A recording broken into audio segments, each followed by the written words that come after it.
Chittagong medical college হাসপাতালের বেডে শুয়ে কাতরাচ্ছেন অগ্নিদগ্ধ শ্রমিকরা। গ্যাস সিলিন্ডারের বিস্ফোরণে তাদের এমন দুর্দশা। বুধবার ভোরে সাতকানিয়া থানার বৈতলী এলাকায় ইউনুস মার্কেটের একটি সিলিন্ডারের গোডাউনে ট্রাক থেকে গ্যাসের সিলিন্ডার নামিয়ে রাখছিলেন শ্রমিকরা। এ সময় হঠাৎ বিকট শব্দে বিস্ফোরণের ঘটনা ঘটে। এতে দগ্ধ হন অন্তত 10 শ্রমিক।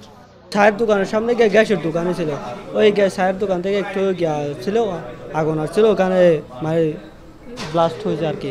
শহর থেকে একটা গাড়িতে করে গ্যাসের বোতল গেছিল, তো গ্যাসের বোতলগুলো যাওয়ার পর ফার্স্টে গোডাউনে স্টোরেজ করা হয়, দেন ওইখান থেকে ডেলিভারি দেওয়া হয়।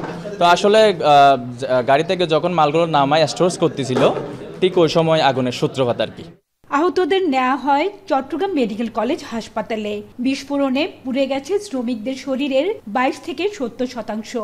চিকিৎসকরা জানিয়েছেন অধিকাংশের অবস্থা আশঙ্কাজনক। তাদের ফুসফুস ও শ্বাসনালী ক্ষতিগ্রস্ত হয়েছে। দ্রুত তাদের আইসিইউতে নিতে হবে। এখানে আইসিইউ বেডের সংকট থাকায় উন্নত চিকিৎসার জন্য বেশ কয়েকজনকে ঢাকায় বার্ন ইউনিটে পাঠাতে হবে।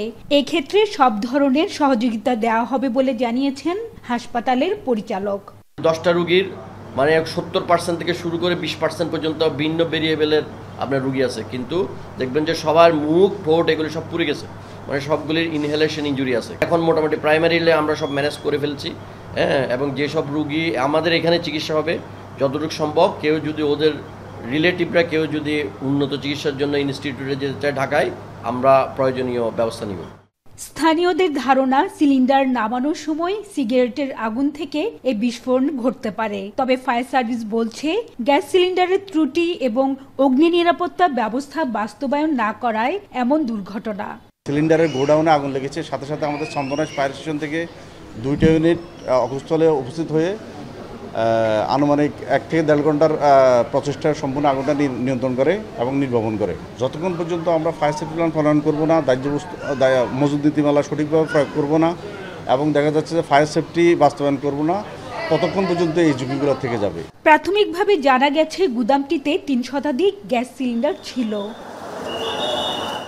হাজিরা শিউলি, এখন চট্টগ্রাম।